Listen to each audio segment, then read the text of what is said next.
M'appelle Mariana. Et voici est l'histoire que je n'avais jamais voulu raconter, jusqu'à maintenant. Je suis née dans une ville où tout le monde se connaît, où les maisons sentent le pain frais et où les secrets sont mieux cachés que l'or. Mon histoire n'est pas celle d'une ville. C'est une histoire de silence. Et de douleur. J'y avais 10 ans quand ma mère est morte. Et avec elle, mon enfance est morte aussi. Notre maison était simple, bleue, avec une véranda remplie des pots de fleurs que ma mère entretenait comme s'ils faisaient partie de nous. Des géraniums rouges, des marguerites, et même du basilic. Mon père travaillait dans les champs de maïs avant le lever du soleil. Ma mère cuisinait du pain sucré qu'elle vendait dans le quartier. J'y étais elle aînée de 3 frères et de sœurs. Viennent ensuite Miguel, puis Lupita, qui avait à peine 5 ans. Malgré la pauvreté, nous étions heureux. Du moins, je le croyais. Jusqu'à ce que ce maudit jour arrive. C'était le 12 mai. Il pleuvait depuis l'aube. Une pluie finie persistante, de celles qui ne vous préviennent pas mais qui pénètrent profondément. Je me suis réveillée à cause de la toux de ma mère. Une toux rauque et désagréable, comme si elle se déchirait de l'intérieur. Quand je suis entrée dans sa chambre, elle était pâle, ses lèvres d'un bleu étrange. Elle m'a regardé et a essayé de sourire. C'est juste une mauvaise grippe, chérie. Ça passera, m'a-t-il dit. Mais ce ne fut pas le cas. Ce matin-là, tout s'est passé si vite. Sa fièvre a grimpé en flèche et elle n'arrivait plus à respirer. Mon père, qui n'était pas allé travailler à cause de la pluie, a décidé de l'emmener à l'hôpital de Morelia. Il l'a enveloppée dans des couvertures, elle a porté et elle a emmené dans le camion. Avant de partir, elle m'a regardé depuis le seuil et a dit quelque chose que j'ai encore du mal à répéter aujourd'hui. Prends soin de tes frères, Mariana. Je reviens bientôt. Il n'est jamais revenu. Mon grand-père Joaquin est resté à la maison. Le père de mon père.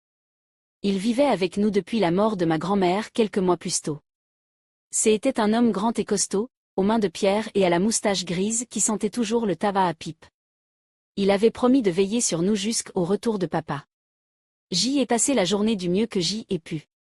J'y ai préparé du riz au lait pour mes frères et sœurs, je leur ai raconté des histoires et j'ai laissé et fait chanter pour qu'ils n'aient pas peur.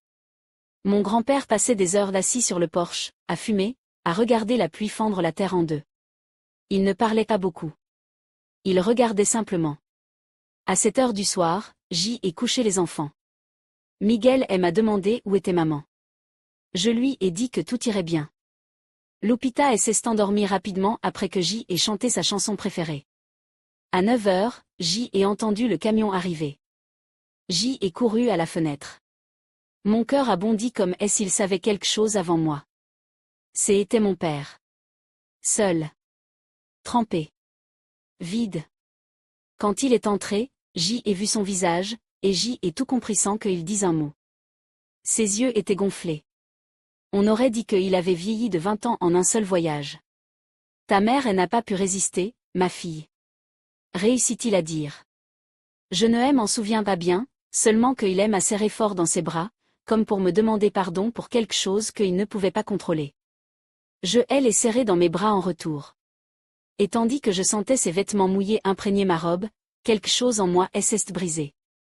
Quelque chose qui ne serait plus jamais comme avant. Mon grand-père regardait depuis la porte de la cuisine. Froid. Immobile. Va te reposer, Heriberto. Je vais surveiller les enfants avec Mariana, dit-il, comme s'il avait autorité sur nous tous. Mon père monta dans sa chambre. Je m'assis à la table de la cuisine, le regard perdu dans le vide. La pluie continuait de tomber. Mon grand-père était assis en face de moi, se versant un shot de tequila. Prends un verre, dit-il en me poussant le verre. Ça aidait à atténuer la douleur. Je n'avais jamais bu des alcools auparavant, mais...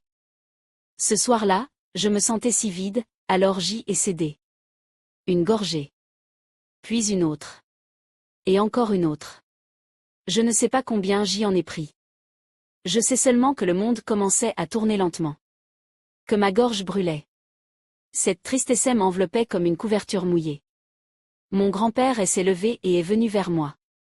Viens, je vais t'aider à t'allonger, a-t-il dit d'une voix étrangement douce. Mais il ne m'a pas emmené dans la chambre où il dormait avec Lupita. Il aime à emmener dans la sienne. Et je haine et rien dit. Je haine et pas compris. Je haine et pas réagi. Je hais et juste, suivi. J'y avais 10 ans.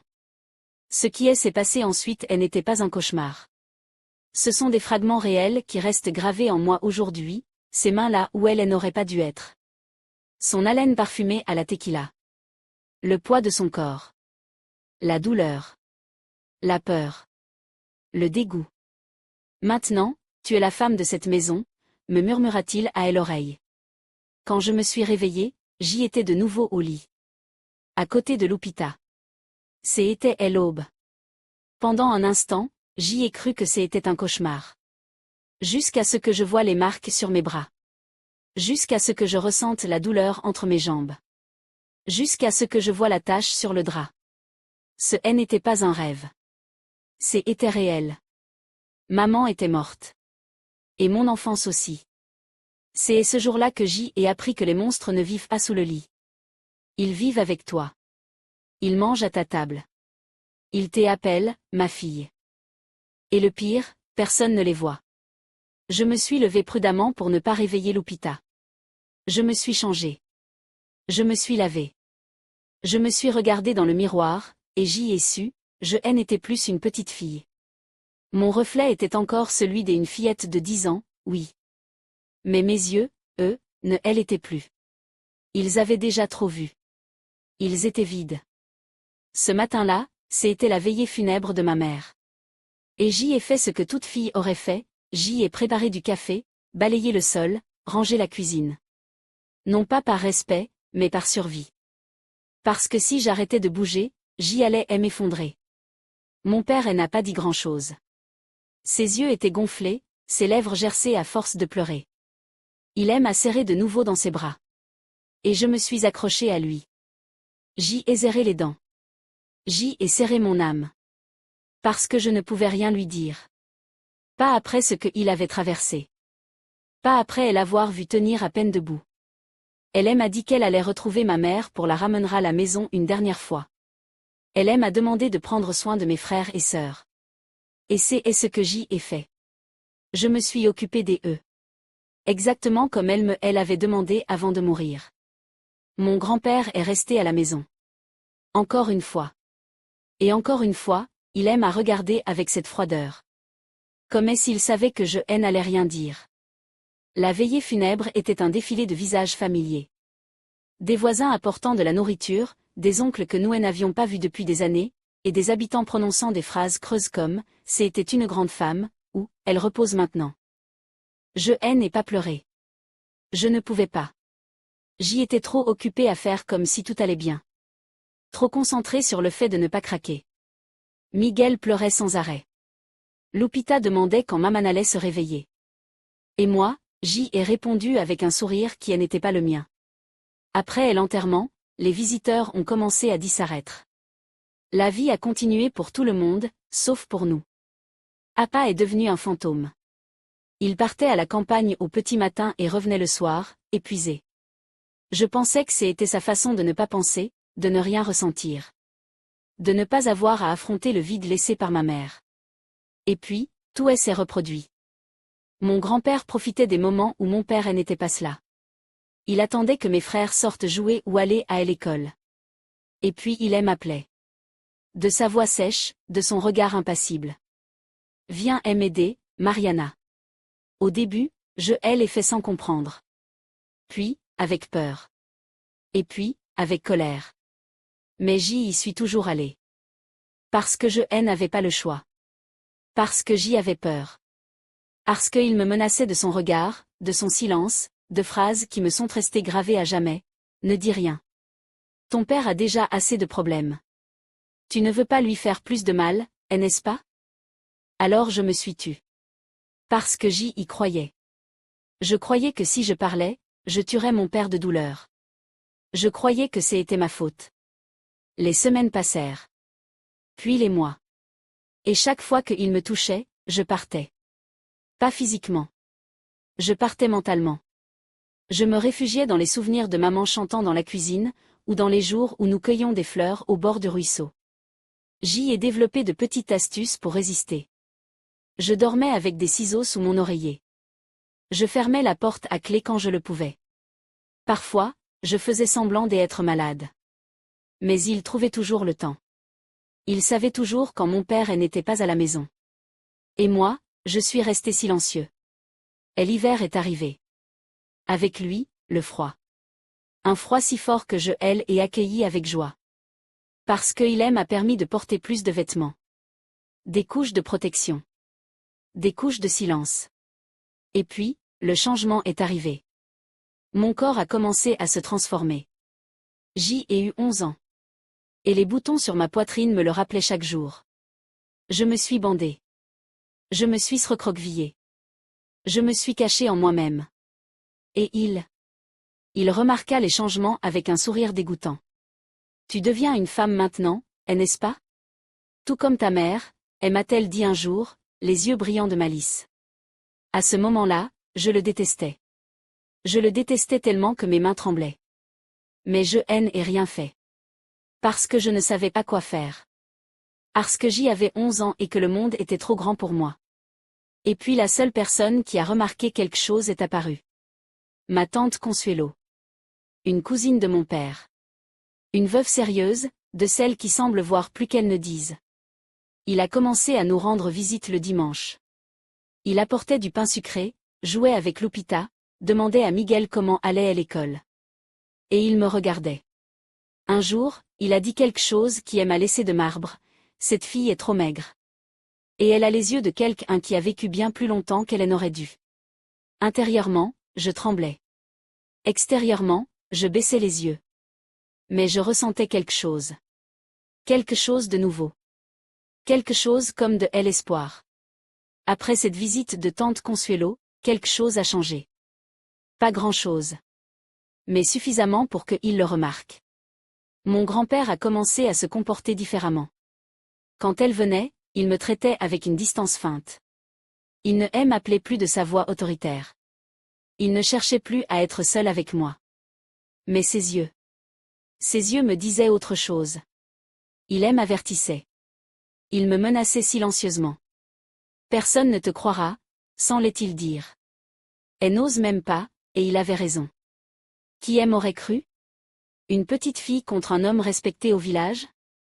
Contre celui-là même qui avait élevé mon père, qui avait travaillé toute sa vie dans les fermes, que tout le monde connaissait comme le bon Joaquin?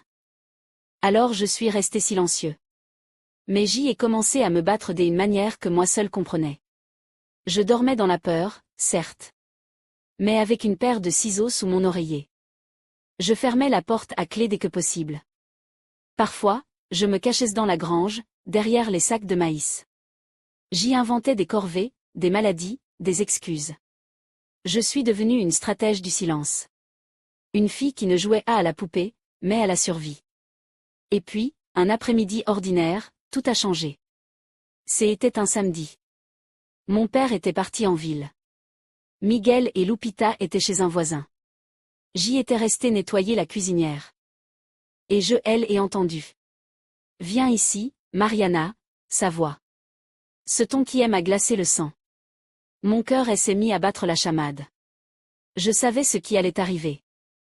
Je le savais par cœur. Mais cette fois-là, quelque chose en moi s'est brisé. Je ne peux pas maintenant, répondis-je sans le regarder, tout en frottant vigoureusement les cendres du poêle. Je dois finir ça avant le retour de papa. Une seconde de silence. Juste une. Et puis, sa fureur. Il traversa la cuisine en 3 pas et attrapa mon bras avec une force qui me fit crier. Pour qui te prends-tu pour me répondre comme ça? Grogna-t-il en m'entraînant avec lui.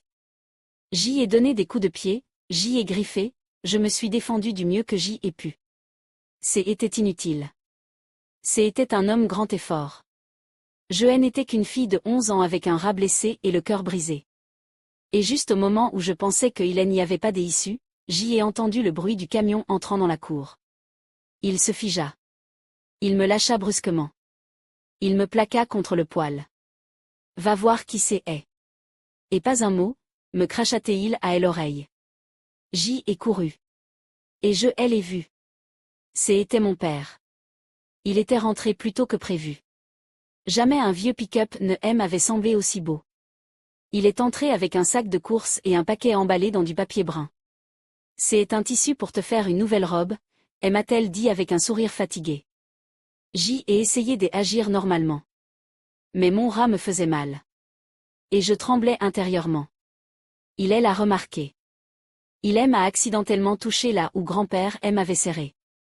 Je n'ai pas pu m'empêcher de gémir. Que est-ce que tu as là, Mariana? Demanda-t-il en fronçant les sourcils. Rien, ai-je menti. Je me suis cogné en faisant le ménage. Il ne me croyait pas. Ses yeux disaient tout. Mais il n'insista pas. Nous sommes restés silencieux pendant un moment. Et puis il m'a posé une question qui m'a laissé sans souffle. Est-ce qu'il se passe quelque chose ici que je devrais savoir? Mon cœur s'est arrêté. C'était ma chance. Je pouvais tout dire. En finir. Me libérer. Mais je ne pouvais pas. La peur était plus forte. La peur de « personne ne me croira ». La peur de briser ce qui restait de ma famille. Non, papa. Tout va bien, mentis-je à nouveau. Il m'a regardé longuement, puis il est allé dans la chambre de mon grand-père. Cette nuit-là, je n'ai pas pu dormir. Mais pour la première fois, ce n'était pas seulement par peur. C'était parce que quelque chose en moi commençait à changer.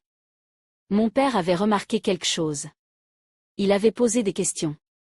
Peut-être que je n'étais pas si seul. Peut-être, juste peut-être, qu'il y avait encore de l'espoir. Le lendemain matin, mon père n'est pas allé sur le terrain. J'y ai trouvé ça bizarre, mais je n'ai rien dit. J'y ai préparé le petit déjeuner, servi Miguel et Lupita, et commencé la lessive. J'y ai essayé de faire comme des habitudes, comme si de rien. Elle n'était. Comme si mon corps ne me faisait pas mal. Comme si je n'avais pas peur que grand-père vienne à tout moment. Mais il ne s'est pas présenté non plus. Ni sa voix. Ni son regard. Ni sa présence pesante. Il était dans sa chambre. Silencieux. Trop silencieux. Mon père a passé une bonne partie de la matinée à arpenter la maison, pensif. Il m'observait sans dire un mot. J'y ai remarqué qu'il était différent. Comme si quelque chose s'était déclenché en lui.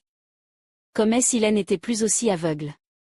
Et puis, sans prévenir, il m'a appelé dans le salon. Mariana, viens ici. J'y suis allé les mains mouillées, toujours vêtu de mon tablier. Je me suis assis au bord de la chaise, comme je le faisais toujours quand j'y étais nerveux. Je veux que tu me dises la vérité, dit-il. Je me suis figé. Est-ce que grand-père a fait quelque chose? Je ne pouvais pas respirer. Je ne savais à quoi dire. Ni comment bouger. Ni comment soutenir son regard. J'y ai essayé de secouer la tête, mais je n'y suis pas parvenu. Mes yeux se sont remplis de larmes. Et puis, j'y ai craqué. Je n'ai pas dit un mot. Mais j'y ai pleuré. J'y ai pleuré comme je n'avais pas pleuré depuis la mort de maman. J'y ai pleuré de tout mon corps. Une voix étouffée.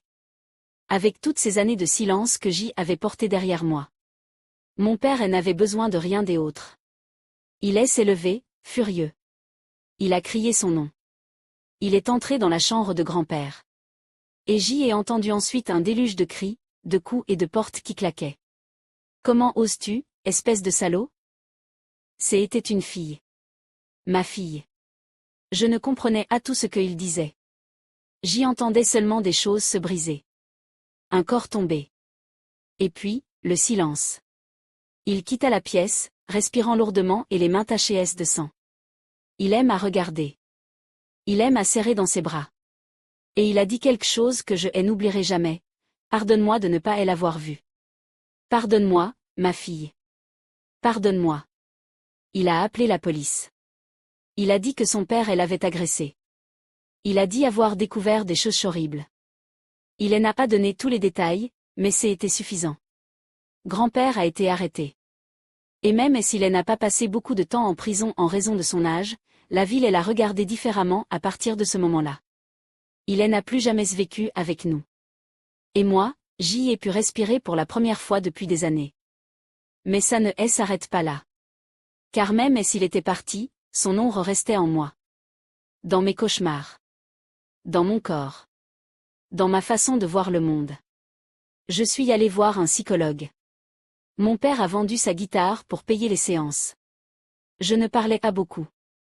J'y écoutais simplement. Je dessinais. Parfois, j'y écrivais dans un carnet. Mais petit à petit, j'y ai commencé à nommer les choses. À les mettre en mots. À comprendre que ce n'était pas ma faute. Que j'y étais un enfant.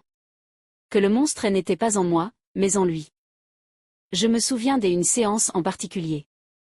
Le psychologue m'a demandé, si vous ne pouviez dire qu'une chose à cet homme, que lui diriez-vous? J'y ai pensé. Et j'y ai écrit, tu as pris mon enfance, mais tu ne prendras pas mon avenir. Et donc j'y ai commencé à me reconstruire. Ce n'était pas facile. Ni rapide. Ni joli. Mais c'était réel. Il y a eu des jours où je détestais mon corps. Des autres où je ne pouvais pas me regarder dans le miroir. Et des autres où j'y avais envie de remonter le temps, de l'époque où maman était encore en vie, de l'époque où j'y ignorais que le mal pouvait couler dans mes veines. Mais chaque fois que je tombais, je pensais à Lupita. À Miguel. À mon père. Je pensais à moi, à la fille qui avait survécu. Et il m'a dit, tu es toujours là. J'y ai grandi. Mais comme les autres filles. Pendant que mes camarades de classe parlaient de leurs premières d'essais, de chansons et de leurs rêves de quinceañera. J'y apprenais juste à dormir sans peur.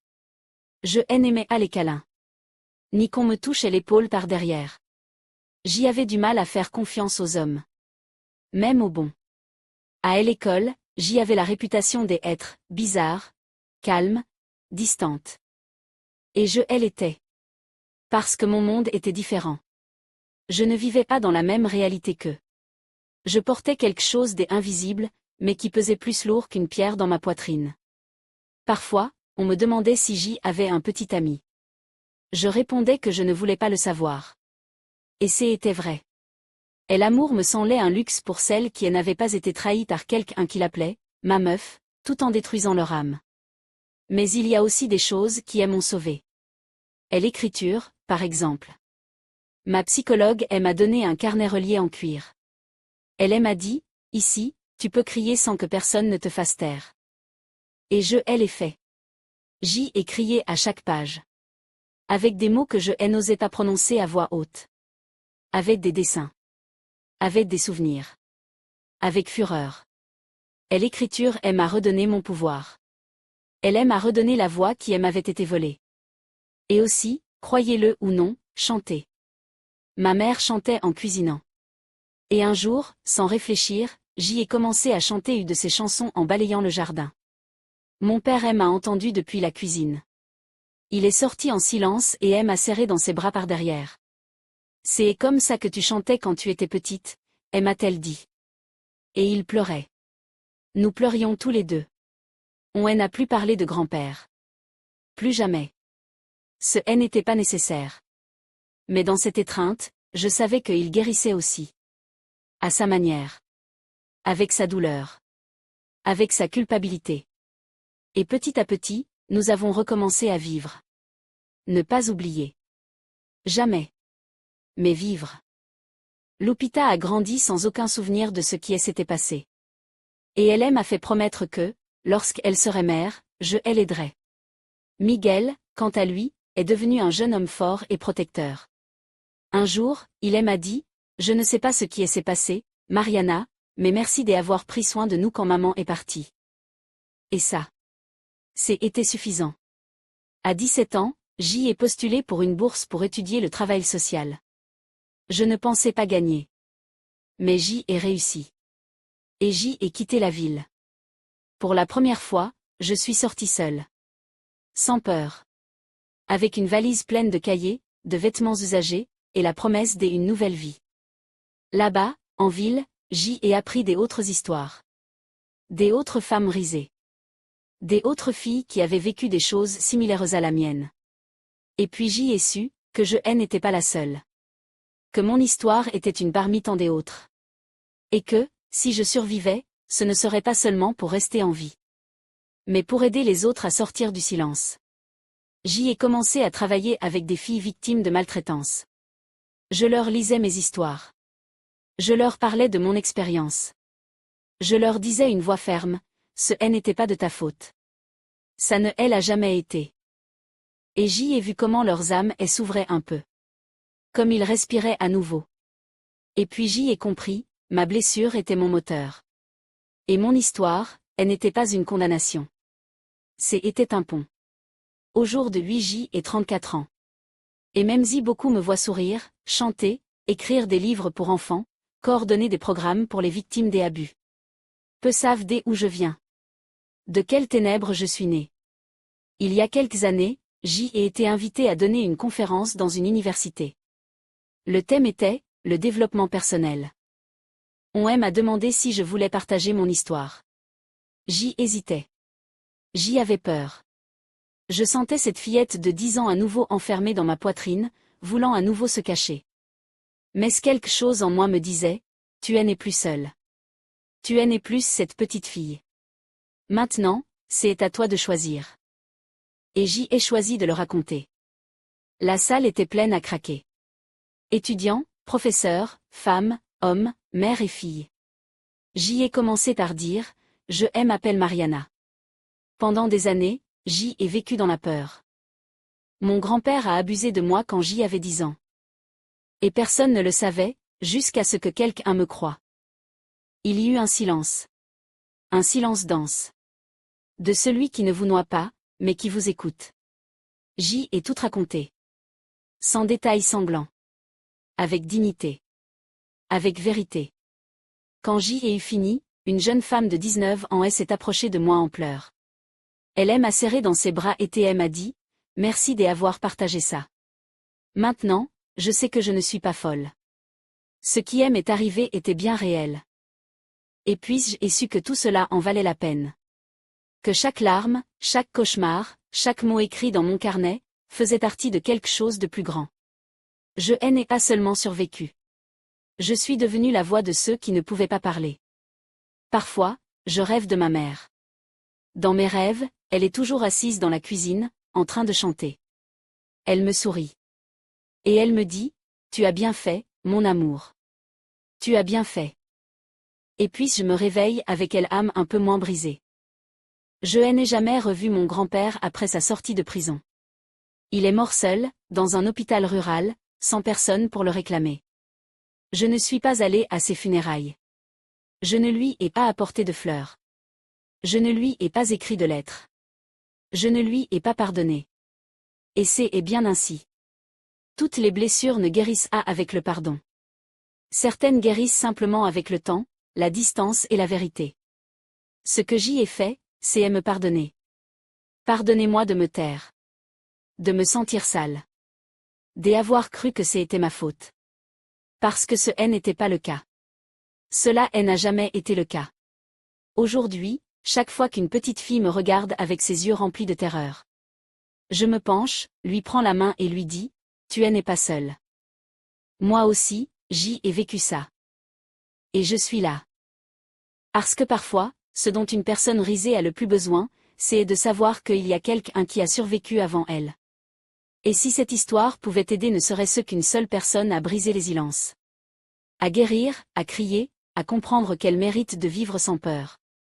Alors tout ça, ça valait le coup.